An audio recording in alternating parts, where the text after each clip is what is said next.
ಈಗ ಮತ್ತೆ ಲೋಕಸಭಾ ಚುನಾವಣೆ ಬಂದಿದೆ. ನಮ್ಮ ವಿಜಯಪುರ ಜಿಲ್ಲೆಯ ಭಾರತೀಯ ಜನತಾ ಪಕ್ಷದ ಲೋಕಸಭಾ ಅಭ್ಯರ್ಥಿಯಾಗಿ ರಮೇಶ್ ಜಿಗಜಿಣಗಿ ಅವರು ಸ್ಪರ್ಧೆಯನ್ನು ಮಾಡ್ತಾ ಇದ್ದಾರೆ. ಆ ನಿಟ್ಟಿನಲ್ಲಿ ಭಾರತೀಯ ಜನತಾ ಪಕ್ಷದ ಯುವ ಕಾರ್ಯಕರ್ತರು ಹಾಗೂ ಮಾಜಿ ಪಾಲಿಕೆ ಸದಸ್ಯರಾದಂಥ ಶ್ರೀ ರವೀಂದ್ರ ಲೋಣಿಯವರು ಕಳೆದ ಒಂದು ತಿಂಗಳಿಂದ ಭಾರತೀಯ ಜನತಾ ಪಕ್ಷದ ಅಭ್ಯರ್ಥಿಯಾದಂಥ ರಮೇಶ್ ಜಿಗಜಿಣಗಿ ಅವರನ್ನು ಗೆಲ್ಲಿಸಬೇಕನ್ನುವಂಥ ಉದ್ದೇಶವನ್ನು ಇಟ್ಕೊಂಡು ಜಿಲ್ಲೆಯಲ್ಲಿ ಪ್ರವಾಸ ಮಾಡ್ತಾ ಮೋದಿಯವರ 10 ವರ್ಷದ ಸಾಧನೆಯನ್ನು ಮನೆ ಮನೆಗೆ ತಲುಪಿಸುವಂಥ ಒಂದು ಪ್ರಾಮಾಣಿಕ ಪ್ರಯತ್ನವನ್ನು ಮಾಡ್ತಾ ಇದ್ದಾರೆ. ಆ ನಿಟ್ಟಿನಲ್ಲಿ ಕಳೆದ ಸಂಚಿಕೆಯಲ್ಲಿ ನಾವು ನರೇಂದ್ರ ಮೋದಿಯವರ 10 ವರ್ಷದ ಒಂದು ಆಡಳಿತದಲ್ಲಿ ದೇಶದ ರೈಲ್ವೆ ಮತ್ತು ರಸ್ತೆ ವಿಷಯವಾಗಿ ಏನೆಲ್ಲ ಅಭಿವೃದ್ಧಿಗಳನ್ನು ನಮ್ಮ ಕರ್ನಾಟಕ ರಾಜ್ಯಕ್ಕೆ ಹಾಗೂ ವಿಜಯಪುರ ಜಿಲ್ಲೆಗೆ ಮಾಡಿದ್ದಾರೆ ಅನ್ನುವಂತಹ ವಿಷಯದ ಬಗ್ಗೆ ಚರ್ಚೆಯನ್ನು ಮಾಡಿದ್ದೇವೆ. ಇವತ್ತಿನ ಈ ಒಂದು ಸಂಚಿಕೆಯಲ್ಲಿ ನರೇಂದ್ರ ಮೋದಿಯವರ 10 ವರ್ಷದ ಒಂದು ಆಡಳಿತದಲ್ಲಿ ದೇಶದ ಬಾಹ್ಯ ರಕ್ಷಣೆ ಹಾಗೂ ಆಂತರಿಕ ಸುರಕ್ಷತೆಯ ದೃಷ್ಟಿಯಿಂದ ಯಾವ ದಿಟ್ಟ ಕ್ರಮಗಳನ್ನು ಮೋದಿಯವರು ಕೈಗೊಂಡು ಅನ್ನುವಂಥ ಒಂದು ವಿಷಯದ ಬಗ್ಗೆ ಚರ್ಚೆಯನ್ನು ಮಾಡೋಣ. ಆ ವಿಷಯವಾಗಿ ಇವತ್ತು ನಮ್ಮ ಜೊತೆ ಭಾರತೀಯ ಜನತಾ ಪಕ್ಷದ ಯುವ ನಾಯಕರಾದಂಥ ಶ್ರೀ ರವೀಂದ್ರ ಲೋಣಿಯವರು ಆಗಮಿಸಿದ್ದಾರೆ. ಅವರಿಗೆ ಸ್ವಾಗತವನ್ನು ಬಯಸ್ತಾ ಇದ್ದೇನೆ. ನಮಸ್ಕಾರ. ಸರ್, ನಾವು ಕಳೆದ ಸಂಚಿಕೆಯಲ್ಲಿ ಮೋದಿಯವರ 10 ವರ್ಷದ ಆಡಳಿತದಲ್ಲಿ ರೈಲ್ವೆ ಮತ್ತು ರಸ್ತೆ ಸುಧಾರಣೆ ಬಗ್ಗೆ ಯಾವ್ಯಾವ ದಿಟ್ಟದಂತಹ ಒಂದು ಕ್ರಮಗಳನ್ನು ಕೈಗೊಂಡು ಅನ್ನುವಂಥ ಒಂದು ವಿಷಯ ಬಗ್ಗೆ ಚರ್ಚೆಯನ್ನು ಮಾಡಿದ್ದೀವಿ. ಇವತ್ತು ನರೇಂದ್ರ ಮೋದಿಯವರ ಒಂದು 10 ವರ್ಷದ ಆಡಳಿತದಲ್ಲಿ ಈ ಒಂದು ದೇಶದ ಒಂದು ರಕ್ಷಣೆ, ಬಾಹ್ಯ ಒಂದು ರಕ್ಷಣೆ ಅಂದರೆ ವಿದೇಶಿ ಶಕ್ತಿಗಳಿಂದ ನಮ್ಮ ದೇಶದ ಮೇಲೆ ಏನು ದಾಳಿ ಆಗ್ತಿತ್ತು ಅದನ್ನು ಯಾವ ರೀತಿಯಾಗಿ ರಕ್ಷಣೆ ಮಾಡಲಿಕ್ಕೆ ಮೋದಿಯವರು ದಿಟ್ಟ ಒಂದು ಕ್ರಮಗಳನ್ನು ಕೈಗೊಂಡಿದ್ದಾರೆ. ಅದೇ ರೀತಿಯಾಗಿ ದೇಶದ ಆಂತರಿಕ ಸುರಕ್ಷತೆಗಾಗಿ ಯಾವೆಲ್ಲ ದಿಟ್ಟ ಕ್ರಮಗಳನ್ನು ಕೈಗೊಂಡಿದ್ದಾರೆ ಅಂತ ನಮಗೆ ಅನ್ಸುತ್ತೆ? ಮೊದಲಿಗೆ ಸಂಗನಗೌಡ್ರೆ, ತಾವು ಇವತ್ತು ಒಳ್ಳೆಯ ಒಂದು ವಿಷಯನ ಆಯ್ಕೆ ಮಾಡಿದಿರಿ. ಭಾರತದ ಬಾಹ್ಯ ಮತ್ತು ಆಂತರಿಕ ಭದ್ರತೆ. ಇವತ್ತು ದೇಶದ ಭಾರತದ ಭದ್ರತೆ ಸ್ವಾವಲಂಬನೆಯತ್ತ. ಅಂದರೆ ವಿಶ್ವದಲ್ಲೇ ತಮಗೆಲ್ಲ ಗೊತ್ತಿರ್ಬೋದು, ಭಾರತ ಅತ್ಯಂತ ದೊಡ್ಡ ಒಂದು ಪ್ರಜಾಪ್ರಭುತ್ವ ದೇಶ ಮತ್ತು ವಿಸ್ತಾರದಲ್ಲಿರ್ಬೋದು, ಜನಸಂಖ್ಯೆಯಲ್ಲಿ ಸಹಿತ ವಿಶ್ವದಲ್ಲಿ 2ನೇ ಅತಿ ದೊಡ್ಡ ಜನಸಂಖ್ಯೆ ಹೊಂದಿರತಕ್ಕಂಥ ದೇಶ. ಭಾರತದಲ್ಲಿ ವಿಭಿನ್ನ ಕಲ್ಚರ್ ಇದ್ದಂಥ ದೇಶ. ಹೀಗಾಗಿ ಭಾರತ ಸುಮಾರು ಪುರಾತನ ಒಂದು ಕಾಲದಿಂದ ಹಿಡ್ಕೊಂಡು ಭಾರತದಲ್ಲಿ ಅತ್ಯಂತ ಶ್ರೇಷ್ಠ ಚಕ್ರವರ್ತಿಗಳು, ರಾಜರು, ಮಹಾರಾಜರು ಸಹಿತ ಈ ದೇಶದಲ್ಲಿ ಭಾಳ ಸಶಕ್ತದಿಂದ ಈ ದೇಶವನ್ನು ಆಳಿ ವಿಶ್ವದಲ್ಲೇ ಸಹಿತ ಭಾರತ ಒಂದು ಒಳ್ಳೆಯ ಹೆಸರು ಮಾಡಿದ್ದುಂಟು. ಇವತ್ತು ಬ್ರಿಟಿಷರು ಉದ್ಯೋಗದಿಂದ ಭಾರತಕ್ಕೆ ಬಂದು ಭಾರತವನ್ನು ಆಳಿ ಬಹಳಷ್ಟು ಭಾರತವನ್ನು ಲೂಟಿ ಮಾಡ್ಕೊಂಡು ಹೋದ ಬಳಿಕ ಭಾರತಕ್ಕೇನು ಸ್ವತಂತ್ರ ಸಿಕ್ಕ ನಂತರ ಭಾರತ 2 ಯುದ್ಧಗಳನ್ನು, ಅದು ತಮಗೆಲ್ಲ ಗೊತ್ತಿರ್ಬೋದು, ಪಾಕಿಸ್ತಾನ ಜೊತೆ ಗೆದ್ದರೂ ಸಹಿತ ಚೀನಾದವ್ರ ಜೊತೆ ನಮ್ಮ ದೇಶ ಸೋತು. ಚೀನಾದವ್ರ ಜೊತೆ ನಮ್ಮ ದೇಶ ಸೋಲಕ್ಕೆ ಕಾರಣ ಮೇಜರ್ ಏನಪ್ಪ ಅಂದರೆ, ಸೈನಿಕರಿಗೆ ಯಾವುದೇ ರೀತಿಯಲ್ಲಿ ತರಬೇತಿ ಇರ್ಬೋದು, ಸೈನಿಕರಿಗೆ ಬೇಕಾದಂಥ ಯಾವುದೇ ವೆಪನ್ಸ್ಗಳು ಆ ಸಮಯದಲ್ಲಿ ಆಗಿನ ಸರ್ಕಾರ ಪ್ರೊವೈಡ್ ಮಾಡಲಿಲ್ಲ. ಹೀಗಾಗಿ ನಮ್ಮ ದೇಶದಲ್ಲಿ ಅತ್ಯಂತ ಕೆಚ್ಚದೆ ಸೈನಿಕರಿದ್ದರೂ ಸಹಿತ ಏನು ಯುದ್ಧ ಮಾಡ್ಲಿಕ್ಕೆ ಏನು ಸಾಮಗ್ರಿಗಳು ಬೇಕಾಗ್ತವೆ ಆ ಸಾಮಗ್ರಿಗಳಿಲ್ಲಾರ್ಬಿಟ್ಟಿಗೆ ಚೈನಾ ಜೊತೆ ನಮ್ಮ ದೇಶ ಶರಣಾಗತ ಆಗಬೇಕಾಯ್ತು. ಆದರೆ ಇವತ್ತು ಕಳೆದ 2014ರಿಂದ ಏನು NDA ಸರ್ಕಾರ ಬಂದ ಬಳಿಕ ಸನ್ಮಾನ್ಯ ಶ್ರೀ ಪ್ರಧಾನಮಂತ್ರಿ ನರೇಂದ್ರ ಮೋದಿಜಿಯವರು ಈ ದೇಶದ ಒಂದು ಪ್ರಧಾನಮಂತ್ರಿ ಹುದ್ದೆಗೆ ಏರಿದ ಬಳಿಕ ರಕ್ಷಣಾ ವಿಷಯದಲ್ಲಿ ಬಹಳಷ್ಟು ಬದಲಾವಣೆಗಳನ್ನು ತಂದು ಇವತ್ತು ಭಾರತ ದೇಶ ವಿಶ್ವದಲ್ಲಿ ಅತ್ಯಂತ ಒಂದು ದೊಡ್ಡ ಶಕ್ತಿಶಾಲಿ ದೇಶವಾಗಿ ಹೊರಹೊಮ್ಮುತ್ತಾ ಇದೆ. ತಮಗೆಲ್ಲ ಗೊತ್ತಿರ್ಬೋದು, ಈ ದೇಶದಲ್ಲಿ ರಕ್ಷಣೆಯಲ್ಲಿ ಆರ್ಮಿ, ನೇವಿ ಮತ್ತು ಏರ್ಫೋರ್ಸ್ ಅಂಥೇಳಿ 3 ವಿಂಗ್ಗಳು ಮಾಡಿದ್ಬಿಟ್ಟು, ಆಮೇಲೆ ಆರ್ಮಿಯಲ್ಲಿ ತಮಗೆಲ್ಲ ಗೊತ್ತಿರೋ ವಿಶ್ವದಲ್ಲಿ ಅತ್ಯಂತ ಹೆಚ್ಚು ಸೈನಿಕರು ಹೊಂದಿದ ಒಂದು ನಮ್ಮ ದೇಶದ ಒಂದು ಸೈನಿಕ ಪಡೆ ಇದೆ. ಅತ್ಯಂತ ಸಶಕ್ತರು, ತರಬೇತಿ ಇದ್ದಂಥ ಸೈನಿಕರಿದ್ದಾರೆ. ಇವತ್ತು ಅವರಿಗೆ ಬಹಳಷ್ಟು ಆಧುನಿಕ ತಂತ್ರಜ್ಞಾನದ ಒಂದು ಆ, ಸಾಮಗ್ರಿಗಳನ್ನು ನಮ್ಮ ದೇಶದಲ್ಲಿ ಅವ್ರಿಗೆ ಪ್ರೊವೈಡ್ ಆಗ್ತಾಯಿದೆ. ಅದರ ಜೊತೆ ನಿಮ್ಗೆ ಗೊತ್ತಿರ್ಬೋದು, ಇವನ್ನ ನೇವಿಯಲ್ಲಿ ಸಹಿತಿರ್ಬೋದು, ಏರ್ಫೋರ್ಸಲ್ಲಿ ಸಹಿತ. ನಾನು ಮೊಟ್ಟ ಮೊದಲಿಗೆ ನಾನು ಹೇಳೋಕ್ಕೆ ಇಷ್ಟಪಡ್ತೀನಪ್ಪ ಅಂದ್ರೆ, ಮೋದಿಜಿಯವರು ಏನು ಪ್ರಧಾನಮಂತ್ರಿ ಆದ ಕೂಡಲೇ ನ್ಯಾಷನಲ್ ಸೆಕ್ಯೂರಿಟಿ ಅಡ್ವೈಸರ್ ಅಂಥೇಳಿ ಸನ್ಮಾನ್ಯ ಶ್ರೀ ಅಜಿತ್ ದೋವಲ್ ಅಂಥೇಳಿ ಅವ್ರಿಗೆ ನೇಮಕ ಮಾಡಿಕೊಂಡ್ರು. ಅಜಿತ್ ದೋವಲ್ ಹೆಸರದ್ದು ಈ ದೇಶದಲ್ಲಿ ಏನು ಜೇಮ್ಸ್ ಬಾಂಡ್ ಆಫ್ ಇಂಡಿಯಾ ಅಂತಾರೆ ಅವ್ರಿಗೆ. ಅವರೊಂದು ಬೇಹುಗಾರಿಕೆ, ಅವರೊಂದು ತಂತ್ರಜ್ಞಾನ, ಭದ್ರತಾ ದೃಷ್ಟಿಯಲ್ಲಿ ವಿಶ್ವದಲ್ಲೇ ಸಹಿತ ಅವರಂಥ ಸಾಟಿ ಇಲ್ಲಾರಂಥ ವ್ಯಕ್ತಿಗಳು. ಏನು ಅಜಿತ್ ದೋವಲ್ ಅವರಿಗೆ ಒಂದು ನ್ಯಾಷನಲ್ ಸೆಕ್ಯೂರಿಟಿ ಅಡ್ವೈಸರ್ ಅಂಥೇಳಿ ಮಾಡಿದ ಕೂಡಲೇ ಮೋದಿಯವರು ಏನು ಮಾಡಿದ್ರು, ಒಂದು ಪಾಲಿಸಿ ಮಾಡಿದ್ರು, ಡಿಫೆನ್ಸ್ ಪ್ಲ್ಯಾನಿಂಗ್ ಕಮಿಟಿ ಅಂತೇಳಿ. ಈ ಡಿಫೆನ್ಸ್ ಪ್ಲ್ಯಾನಿಂಗ್ ಕಮಿಟಿ ಅಂತ ಮಾಡಿ, ಡಿಫೆನ್ಸ್ ಪ್ಲ್ಯಾನಿಂಗ್ ಕಮಿಟಿಯಲ್ಲಿ ನಾವು ಭದ್ರತಾ ದೃಷ್ಟಿಯಿಂದ ಏನೇನು ಮಾಡಬೇಕು, ಡಿಫೆನ್ಸ್ ಪ್ಲ್ಯಾನಿಂಗ್ ಕಮಿಟಿ ಮಾಡ್ಕೊಂಡು ಬಳಿಕ ಮುಂದೆ ಭಾಳಷ್ಟು ಬದಲಾವಣೆ ತಂದರು. ಹೀಗಾಗಿ ಡಿಫೆನ್ಸ್ ಪ್ಲ್ಯಾನಿಂಗ್ ಕಮಿಟಿ ಮಾಡೋದು ದೇಶದ ರಕ್ಷಣೆಗೋಸ್ಕರವಾಗಿ ನಮಗೆ ಏನೇನು ಆಧುನಿಕ ತಂತ್ರಜ್ಞಾನದ ಒಂದು ಸಾಮಗ್ರಿಗಳು ಬೇಕಾಗ್ತಾವೆ ಅಂತ ತಿಳ್ಕೊಂಡು ಡಿಫೆನ್ಸ್ ಪ್ಲ್ಯಾನಿಂಗ್ ಕಮಿಟಿ ಮಾಡಿ, ಅನಂತರ ಡಿಫೆನ್ಸ್ ಪ್ರಕ್ಯೂರ್ಮೆಂಟ್ ಪಾಲಿಸಿ ಅಂತ ಹೇಳಿ ಮಾಡೋದು. ಈ ಡಿಫೆನ್ಸ್ ಪ್ರಕ್ಯೂರ್ಮೆಂಟ್ ಪಾಲಿಸಿಯಲ್ಲಿ ಒಂದು ಹೊಸದೊಂದು ಬದಲಾವಣೆ ಮಾಡಿದ್ರು. 51% ಪ್ರೈವೇಟ್ದವರಿಗೆ ಕೊಡ್ಬೇಕಂಥೇಳಿ ಒಂದು ಅವಕಾಶ ಇತ್ತು. ಯಾಕಪ್ಪ ಅಂದ್ರೆ ಮೊದಲು ನಮ್ಮ ದೇಶದಲ್ಲಿ ಇದ್ದಿಲ್ಲ, ಅಮೇರಿಕಾದ ಮುಂದುವರೆದ ದೇಶಗಳಲ್ಲಿ ಈ ಡಿಫೆನ್ಸ್ ಪ್ರಕ್ಯೂರ್ಮೆಂಟ್ ಪಾಲಿಸಿ ಇತ್ತು. ಏನಪ್ಪ ಅಂದ್ರೆ ಇವತ್ತು ಪ್ರೈವೇಟ್ ಸೆಕ್ಟರ್ದವ್ರಿಗೆ ಸಹಿತ ಡಿಫೆನ್ಸ್ ಮಟೀರಿಯಲ್ ಪ್ರೊಡಕ್ಷನ್ ಮಾಡಿ ಅವರಿಂದ ಖರೀದಿ ಮಾಡೋಂಥ ವ್ಯವಸ್ಥೆ ಮಾಡಿದ್ರು. ಹೀಗಾಗಿ ಆ ಡಿಫೆನ್ಸ್ ಪ್ರಕ್ಯೂರ್ಮೆಂಟ್ ಟೆಂಡರ್ದಲ್ಲಿ ಪ್ರೈವೇಟ್ ಕಂಪ್ನಿಗಳು ಸಹಿತ 50% ಪಾರ್ಟಿಸಿಪೇಷನ್ ಮಾಡೋಕ್ಕೆ ಅವಕಾಶಗಳು ಕೊಟ್ಟರು.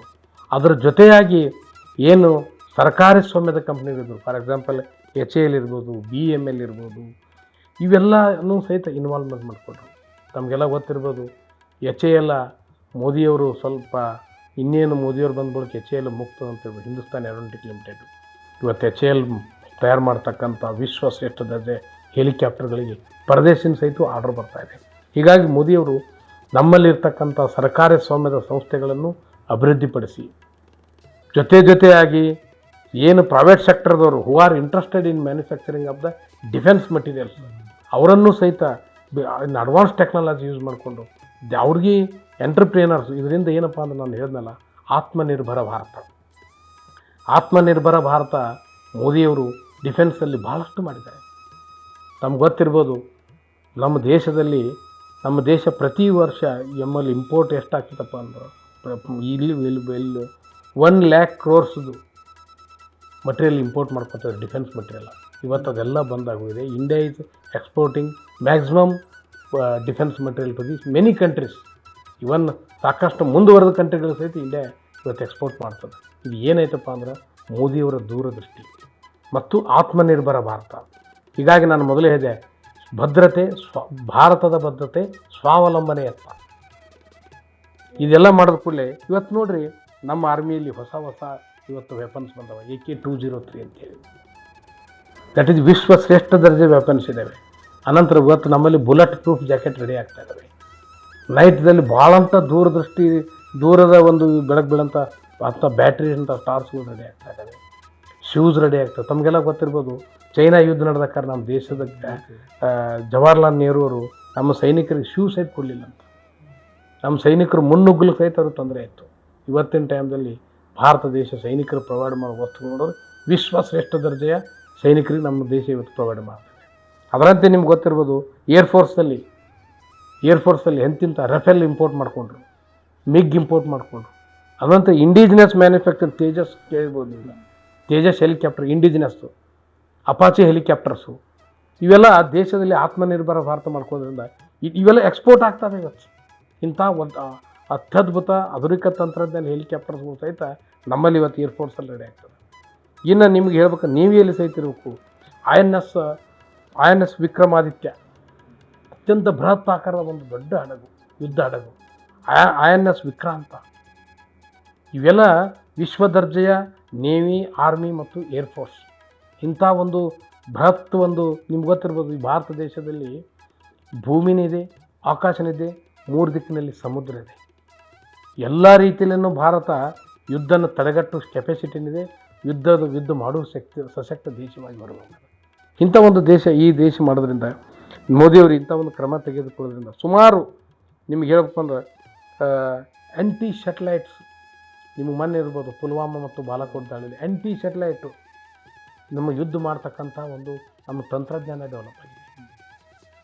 ಮೊದಲೆಂದೂ ಇಲ್ಲ ಏರ್ ಸ್ಟ್ರೈಕ್ ಮಾಡೋದು ಎಲ್ಲೆಲ್ಲೋ ಕೇಳ್ತಾ ಇದ್ದೇವೆ ನಾವೆಂತ.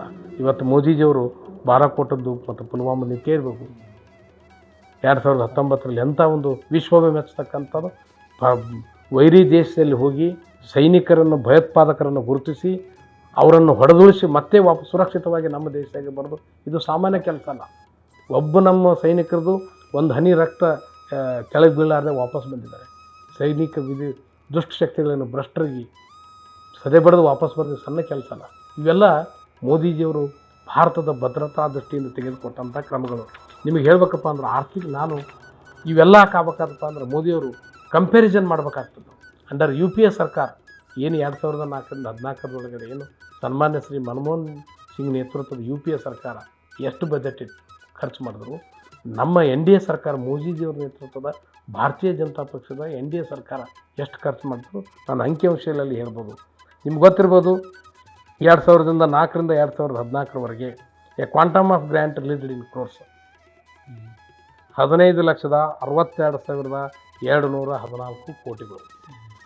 ಆದರೆ ಅದೇ ನಮ್ಮ NDA ಸರ್ಕಾರ 2014ರಿಂದ 2024 ಮಾಡಿದ್ದು 41,98,538 ಕೋಟಿ. ಸರ್ ನಿಮಗೆ ಗೊತ್ತಿರ್ಬೋದು ಎಷ್ಟು ಪ್ಲಸ್ ಆಗ್ತದಪ್ಪ ಅಂದ್ರೆ ನಿಮ್ಗೆ ಹೇಳ್ಬೇಕಪ್ಪ ಅಂದ್ರೆ 168% ಹೈಕ್.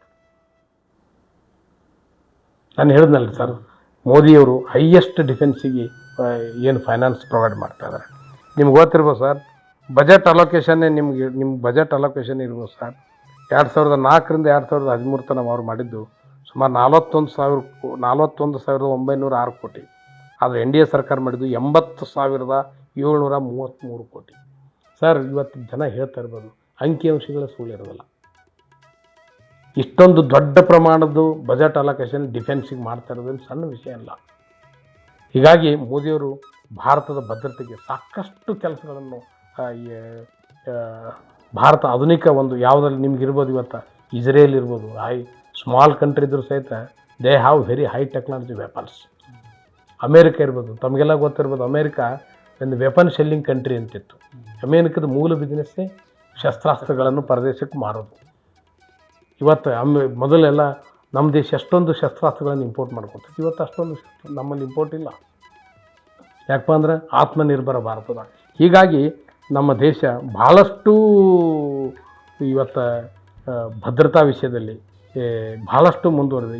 ಹೀಗಾಗಿ ನಮ್ಮ ದೇಶದಲ್ಲಿ ಈ ಮೊದಲು ಏನು ಭಾರತ ಇಲ್ಲ ಸಣ್ಣಕ್ಕೆ ನಾವು ಒಂದು ಸ್ವಲ್ಪ ಟೈಮ್ ಇತ್ತು.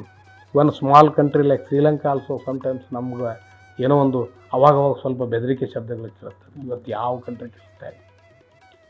ಇಫ್ ಯು ಕಂಪೇರ್ ಪಾಕಿಸ್ತಾನಗೂ ನಮಗೆ ನೋಡಿದ್ರೆ ಪಾಕಿಸ್ತಾನಕ್ಕಿಂತ ನಾವು ಭಾಳ ಮುಂದೆ ಬಂದುಬಿಟ್ಟೇವೆ ಸರ್. ವಿಶ್ವದಲ್ಲಿ ಅತ್ಯಂತ ಇವತ್ತು ಅಮೇರಿಕಾ, ಚೈನಾ ಬಿಟ್ಟರೆ ಭಾರತ ಅತ್ಯಂತ ಬಲಿಷ್ಠವಾದ ಭದ್ರತಾ ದೇಶ ಇದೆ.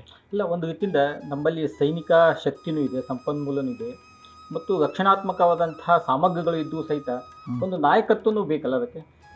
ಅದೇ ಸರ್, ನಾಯಕತ್ವ, ಸರಿಯಾದ ನಾಯಕತ್ವ ಇದೆ ಅಂಥೇಳಿ ಇಷ್ಟೊಂದು ಬಜೆಟರಿ ಅಲೋಕೇಶನ್ ಮಾಡಿ, ಇಷ್ಟೊಂದು ಸಶಕ್ತ ಸ್ಟೇಬಲ್ ಗೌರ್ಮೆಂಟ್ ಇದ್ದದಕ್ಕೆ ಬಜೆಟ್ ಅಲೋಕೇಶನ್ ಮಾಡಿ, ನಾನು ಇದೀಗ ತಾನೇ ಹೇಳ್ದಂಗೆ ಎಷ್ಟೊಂದು ಹೈ ಟೆಕ್ನಾಲಜಿ ವೆಪನ್ಸ್ ಇವತ್ತು ಹಡಗುಗಳಿರ್ಬೋದು, ರಾಕೆಟ್ಸ್ಗಳಿರ್ಬೋದು, ವಿಮಾನಗಳಿರ್ಬೋದು, ಬುಲೆಟ್ ಪ್ರೂಫ್ ಜಾಕೆಟ್ಸ್ಗಳಿರ್ಬೋದು, ಗನ್ಸ್ ಇರ್ಬೋದು, ಟ್ಯಾಂಕರ್ಸ್ ಇರ್ಬೋದು.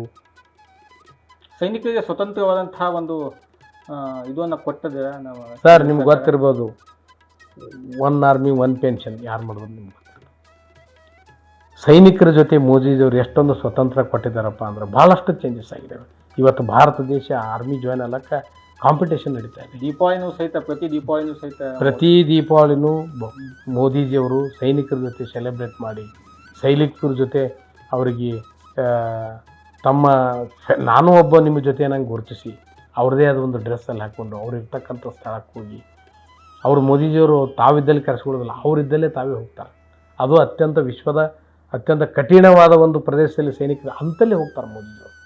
ನಾವು ನಿಮ್ಮ ಜೊತೆ ಇದೆ ಅಂತೇಳಿ ಅವ್ರ ನೈತಿಕ ಶಕ್ತಿ, ಅವರಲ್ಲಿ ಧೈರ್ಯ ಸ್ಥೈರ್ಯ ಇವೆಲ್ಲ ಹೆಚ್ಚು ಮಾಡೋಕ್ಕೆ ಪ್ರತಿ ದೀಪಾವಳಿಗೊಮ್ಮೆ ಮೋದಿಜಿಯವರು ಅವ್ರ ಜೊತೆ ಹೋಗ್ತಾರೆ. ಇದೆಲ್ಲ ಯಾರಿಂದ ಆಗ್ತದೆ ಕಳೆದ 10 ವರ್ಷದಪ್ಪ ಅಂದರೆ ಮೋದಿಜಿಯವರಿಂದ. ಮೆನಿ ಕಂಟ್ರೀಸ್ ನೀವು ಕೇಳ್ಬೋದು, ಮೊನ್ನೆ ಎಷ್ಟೋ ಕಂಟ್ರೀಸ್ಗಳು ನಮ್ಮ ದೇಶದ ಸೈನಿಕರಿಗೆ ಸಹಾಯ ಕೇಳಿದ್ರು, ಮೋದಿಜಿಯವರಲ್ಲಿ ಕಳಿಸ್ಕೊಟ್ಟಿದ್ರು. ಯಾವುದೇ ಒಂದು ತುರ್ತು ಪರಿಸ್ಥಿತಿ ಏನೇ ಇರ್ಬೋದು, ಇದು ಹೀಗಾಗಿದ್ದರಿಂದ ಭಾಳಷ್ಟು ಹೊರದೇಶದಿಂದ ಆಗ್ತಕ್ಕಂಥ ನಮಗೇನು ಭಯ ಅನ್ನೋದು ಇವತ್ತು ಯಾವ ಭಯ ಅನ್ನೋದು ಇಲ್ಲ. ಈಗ ನಮ್ಮ ದೇಶಕ್ಕೆ ಶತ್ರು ರಾಷ್ಟ್ರ ಅಂದರೆ ಪಾಕಿಸ್ತಾನೋ ಅಥವಾ ಚೀನಾನೋ?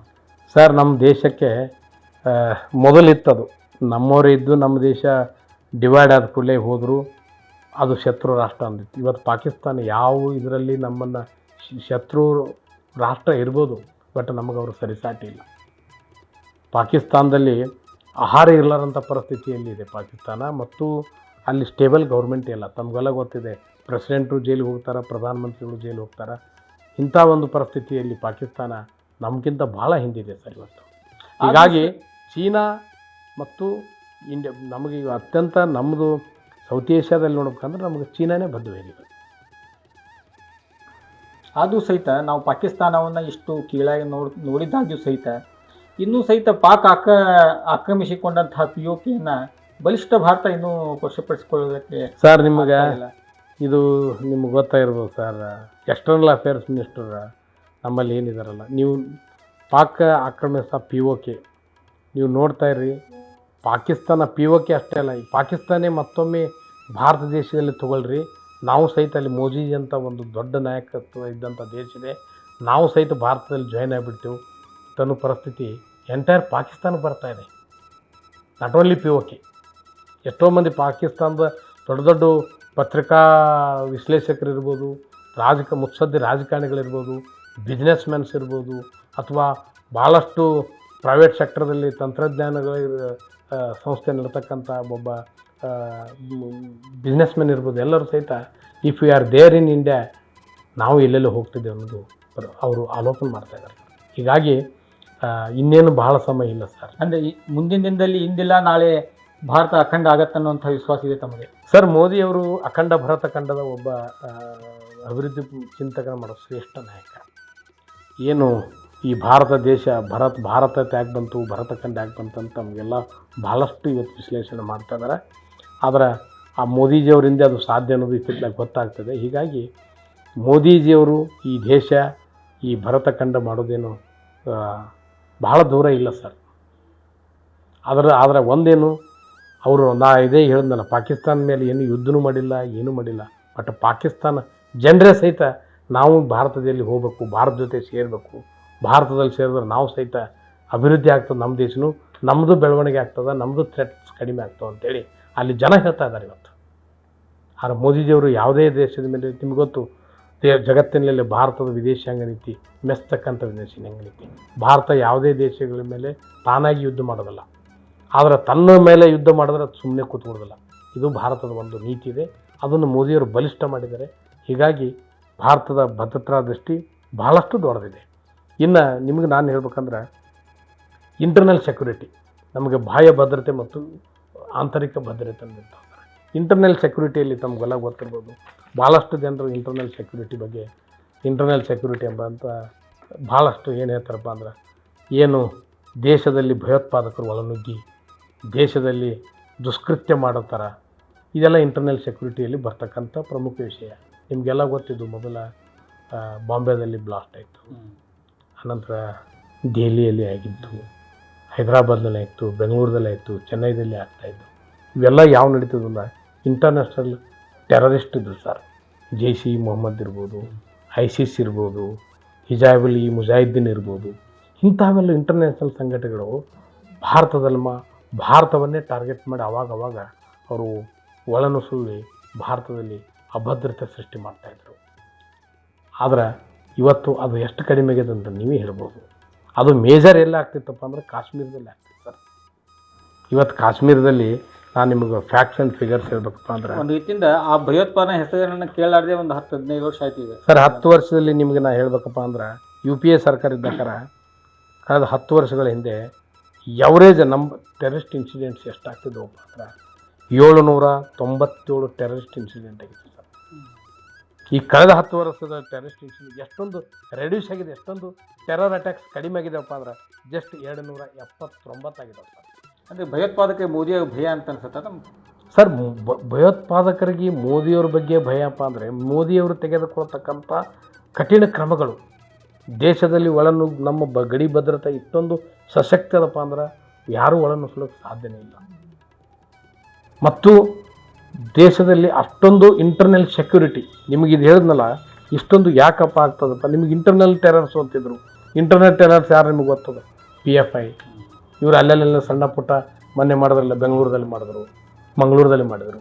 ಈ ಮೋದಿಯವರು ಇಂಟರ್ನಲ್ ಸೆಕ್ಯೂರಿಟಿನೂ ಅಷ್ಟೇ ಸ್ಟ್ರಾಂಗ್ ಆಗಿ ತೊಗೊಳ್ತಾ ಇದ್ದಾರೆ.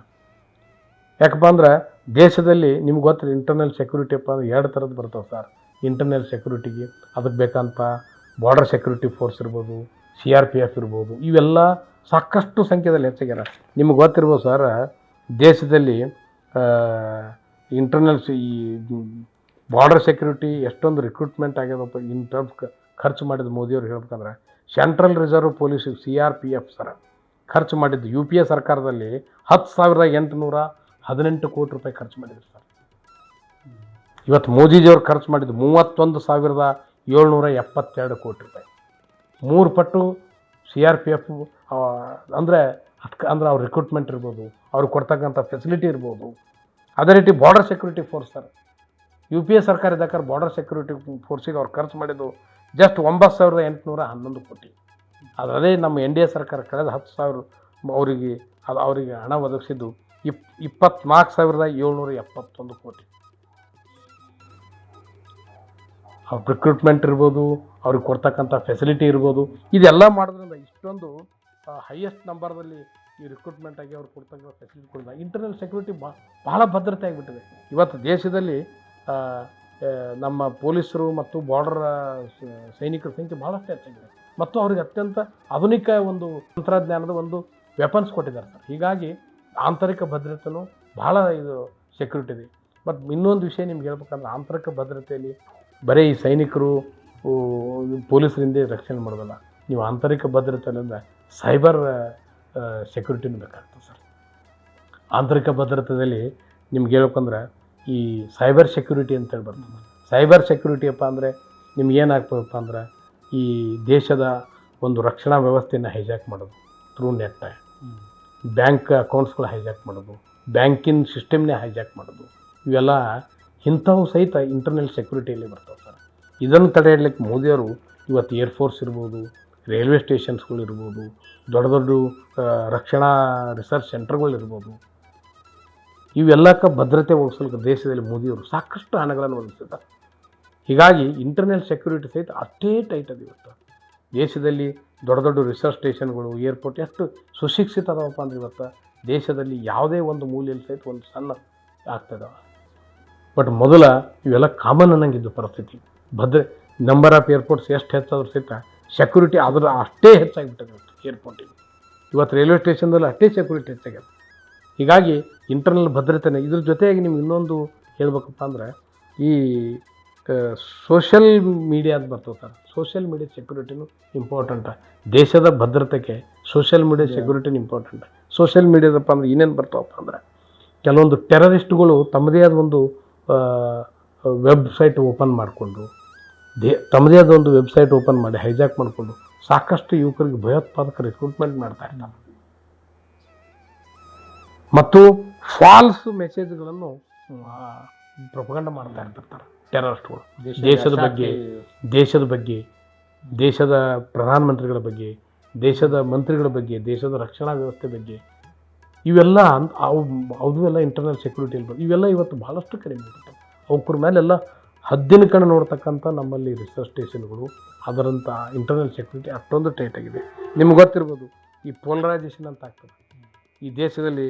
ಇವು ನಾಗಾಲ್ಯಾಂಡ್ ಇರ್ಬೋದು, ಇವನಂತ ಈ ಖಲಿಸ್ತಾನ, ಇವರೆಲ್ಲ ಈ ದೇಶದ ಒಂದು ಈ ಅಂತರ್ಜಾಲದ ಮುಖಾಂತರ ಇವರು ದೇಶವನ್ನು ಅಭದ್ರತೆ ಮಾಡೋಕ್ಕೆ ನೋಡ್ತಾರೆ. ಅವೆಲ್ಲ ಇವತ್ತಿಲ್ಲ. ಮೊದಲು ನಿಮಗೆಲ್ಲ ಗೊತ್ತಿರ್ಬೋದು ದೇಶದಲ್ಲಿ ಯಾರ್ಯಾರೋ ಬಂದು ಏನೇನೋ ಮಾಡಿ ಹೋಗ್ಬಿಡ್ತಿದ್ರು.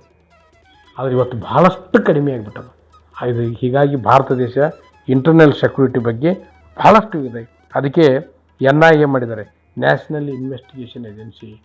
ಇವತ್ತು ಎಷ್ಟು ದೊಡ್ಡದಪ್ಪ ಅಂದ್ರೆ ಭಾಳಷ್ಟು ದೊಡ್ಡ ನ್ಯಾಷನಲ್ ಇನ್ವೆಸ್ಟಿಗೇಷನ್ ಏಜೆನ್ಸಿ ಭಾರತ ದೇಶದಲ್ಲಿ. ನೀವು ನೋಡ್ತಾ ಇರ್ಬೋದು, ಯಾವುದೇ ಒಂದು ಕೇಸ್ NIA ಕೊಟ್ಟರಪ್ಪ ಅಂದ್ರೆ ಅದು ಆ NIA ಅವರಿಗೆ ಗುರುತಿಸಿ ಹಿಡಿಲೇಬೇಕು, ಬಂಧಿಸಲೇಬೇಕು. ಅವ್ರು ಬೇಕಾದಂತಲ್ಲಿರಲಿ.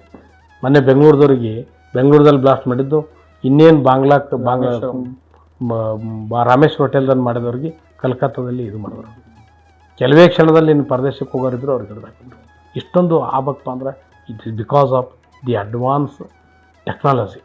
ಈ ಅಡ್ವಾನ್ಸ್ ಟೆಕ್ನಾಲಜಿ ಬರ್ಬೇಕಂದ್ರೆ ಭಾರತದ NDA ಸರ್ಕಾರ ಅವರಿಗೆಲ್ಲ ಸೌಲಭ್ಯಗಳು ಕೊಟ್ಟಿದ್ದು, ಆರ್ಥಿಕ ದೃಷ್ಟಿಯಿಂದ, ನೈತಿಕ ದೃಷ್ಟಿಯಿಂದ ಯಾವುದೇ ರೀತಿಯಲ್ಲಿ ಕಾಂಪ್ರಮೈಸ್ ಮಾಡಲಿಲ್ಲ ಅಂದರೆ ಇವೆಲ್ಲ ಆಗಕ್ಕೆ ಸಾಧ್ಯ ಅಂತೇಳಿ ನಾನು ಹೇಳ್ತೇನೆ. ಹೀಗಾಗಿ ಇವತ್ತು ಭಾರತ ಆಂತರಿಕ ದೃಷ್ಟಿಯಿಂದ ಇನ್ನೊಂದು ಭಾಳಷ್ಟು ಮುಂದುವರೆದ ಆಂತರಿಕ ಭದ್ರತೆಯನ್ನು ನಾವು ನಮ್ಮ ದೇಶದಲ್ಲಿ ಗಣನೆ ತೆಗೆದುಕೊಂಡಾಗ ಕಾಂಗ್ರೆಸ್ ಸರ್ಕಾರ ಇರುವಂತಹ ರಾಜ್ಯಗಳಲ್ಲಿ ಆಗಾಗ ಸ್ವಲ್ಪ ಈ ಒಂದು ಕೆಲಸಗಳು ಜಾಸ್ತಿ ಆಗ್ತಾ ಇದೆ ಅಂತ. ಸರ್, ನಿಮ್ಗೆ ಇದು ಜನಗೆಲ್ಲ ಗೊತ್ತಾಗ್ಬಿಟ್ಟಿದೆ ಸರ್. ಈ ತುಷ್ಟೀಕರಣ ರಾಜನೀತಿಯಿಂದ, ಮೈನಾರಿಟಿ ತುಷ್ಟೀಕರಣ ರಾಜನೀತಿಯಿಂದ ಕಾಂಗ್ರೆಸ್ ಸರ್ಕಾರ ಇಂಥವೆಲ್ಲ ಒಂದು ಅಶಾಂತಿ ವಾತಾವರಣ ಕ್ರಿಯೇಟ್ ಮಾಡ್ತಾಯಿದೆ. ಅವರು ಮಾಡಿದ್ರು ಸಹಿತ ಒಂದು ವೇಳೆ ನಮ್ಮ ಪಕ್ಷದ ಬೆಂಬಲ ಅವ್ರಿಗಿಲ್ಲತ್ತಂದರೆ ನೀವು ಯಾಕೆ ಅವ್ರ ಮೇಲೆ ಇಮಿಡಿಯೇಟ್ಲಿ ಆ್ಯಕ್ಷನ್ ತೊಗೊಳ್ಳೋದು? ಬಾಲಿಶ ಹೇಳಿಕೆ ಕೊಡ್ತಾ ಇದ್ದಾರೆ.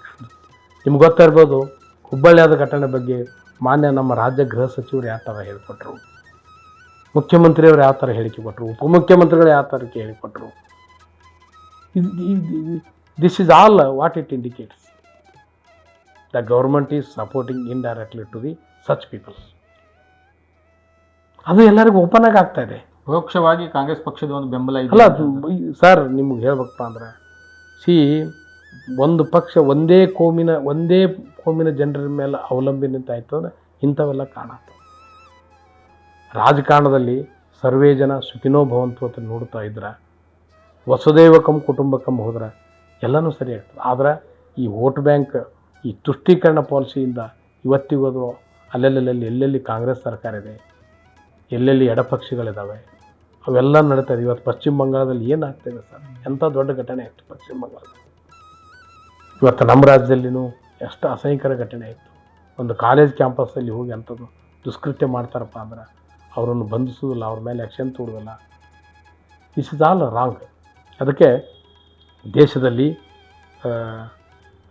ಮೋದಿಜಿಯವರು ಬಂದ ಬಳಿಕ ಇವತ್ತು ದೇಶದ ನೀವು ನೋಡಬೇಕು, ವಿಶ್ವಗುರು ಮೋದಿಯವರು ಇವತ್ತು ಬೇರೆ ಕಂಟ್ರಿಗೆ ಹೋದ ಕೂಡಲೇ ಎಷ್ಟೊಂದು ಜಗತ್ತಿನ ಇವತ್ತು ಫ್ರಾನ್ಸ್ ಇರ್ಬೋದು, ಜಪಾನ್ ಇರ್ಬೋದು, ಅಮೇರಿಕ ಇರ್ಬೋದು, ಸೋವಿಯತ್ ಒಕ್ಕೂಟ ಇರ್ಬೋದು, ರಷ್ಯಾ, ಇವತ್ತು ನಮ್ಮ ದೇಶದ ಪ್ರಧಾನಮಂತ್ರಿಗಳಿಗೆ ವೆಲ್ಕಮ್ ಮಾಡೋದು, ಅವ್ರಿಗೆ ಹಾನರ್ ಮಾಡೋದು ನೋಡಿದ್ರೆ ಇದು ನಮ್ಮ ದೇಶಕ್ಕೆ ಎಷ್ಟು ಗೌರವ, ವಿಶ್ವದಲ್ಲಿ ಎಷ್ಟೊಂದು ಗೌರವ ಬರ್ತಾ ಇದೆ ಅನ್ನೋದು ಪ್ರತಿನಿತ್ಯ ನಾವು ನೋಡ್ತಾ ಇದ್ದೇವೆ ಸರ್. ಅಂದರೆ ಮೋದಿಯವರು ಪ್ರಧಾನಿ ಆದಮೇಲೆ ವಿಶ್ವದ ಇತರ ದೇಶಗಳು ಭಾರತವನ್ನು ನೋಡುವಂತಹ ಒಂದು ಶೈಲಿ ಬದಲಾಗಿದೆ ಅಂತ ಅನ್ಸುತ್ತಾ ಸರ್? ಬದಲಾಗಿದೆ.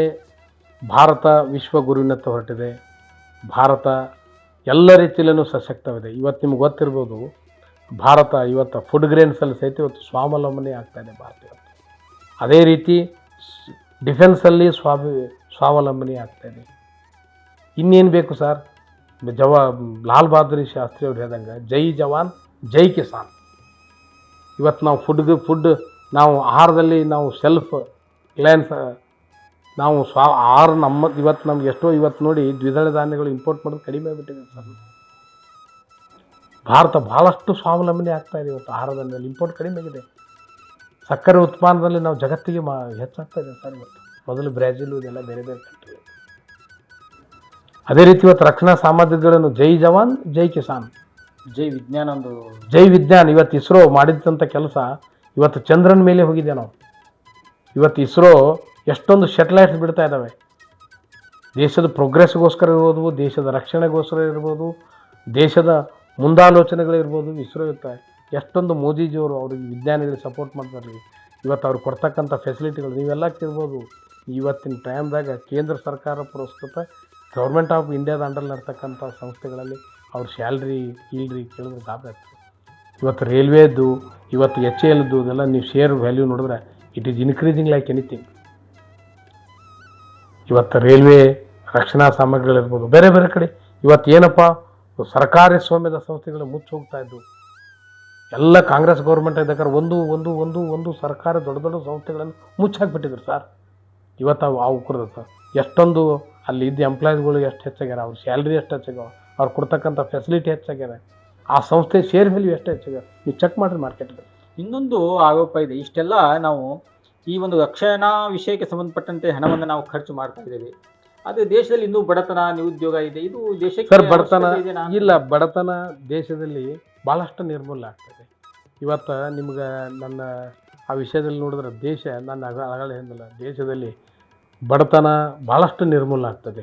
ಸುಮಾರು 80 ಕೋಟಿ ಜನರಿಗೆ ಮೋದಿಯವರು ಇವತ್ತು ಅಕ್ಕಿ 5 ಕಿಲೋ ಅಕ್ಕಿ ಕೊಡ್ತಾರೆ, ಪ್ರಧಾನಮಂತ್ರಿ ಗರೀಬ್ ಕಲ್ಯಾಣ ಯೋಜನೆಯಲ್ಲಿ ಸರ್.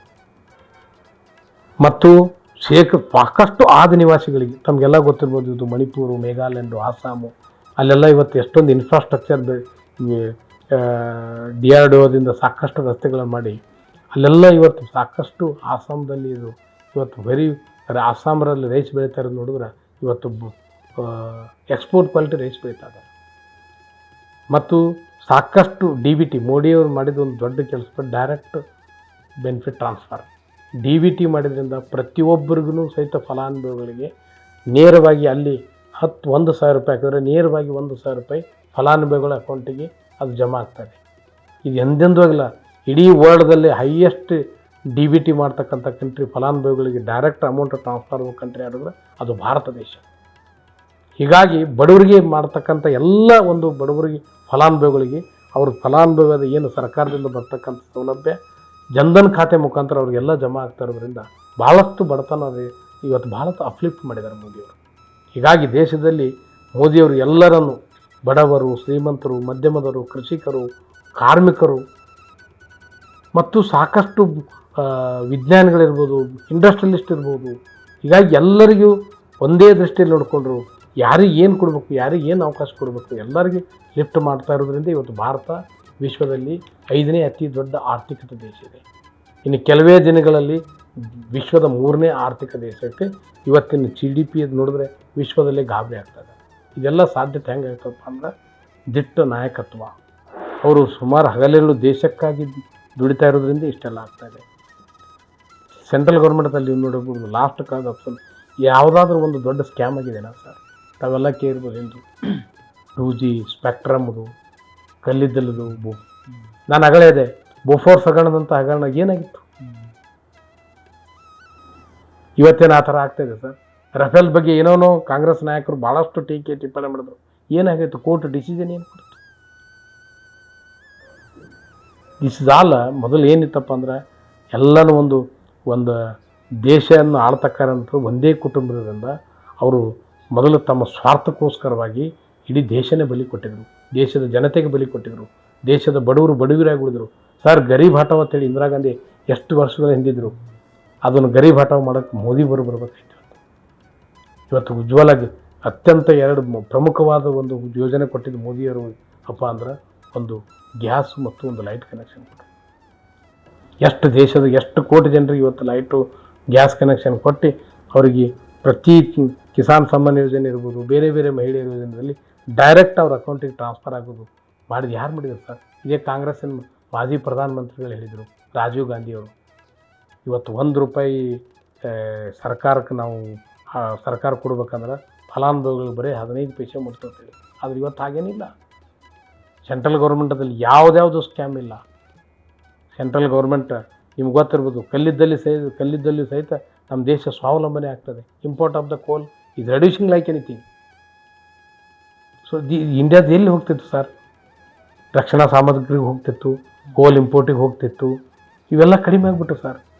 ದೇಶ ಇವತ್ತು ಗೋಧಿ, ಅಕ್ಕಿ, ನಮ್ಮ ದೇಶನೇ ಬೇರೆ ದೇಶಕ್ಕೆ ಅಕ್ಕಿ ಕೊಡ್ತಕ್ಕಂಥ ಅಷ್ಟು ನಮ್ಮ ದೇಶದಲ್ಲಿ ಅಕ್ಕಿ ಬೆಳೀತಾ ಇದ್ದಾರೆ ಸರ್. ಮುಂದಿನ 5 ವರ್ಷಗಳ ಕಾಲ ನರೇಂದ್ರ ಮೋದಿಯವರ ಪ್ರಧಾನಿ ಆಗ್ತಾನೆ ಅನ್ನೋಂಥ ಒಂದು ವಿಶ್ವಾಸ ಇದೆಯಾ ಸರ್?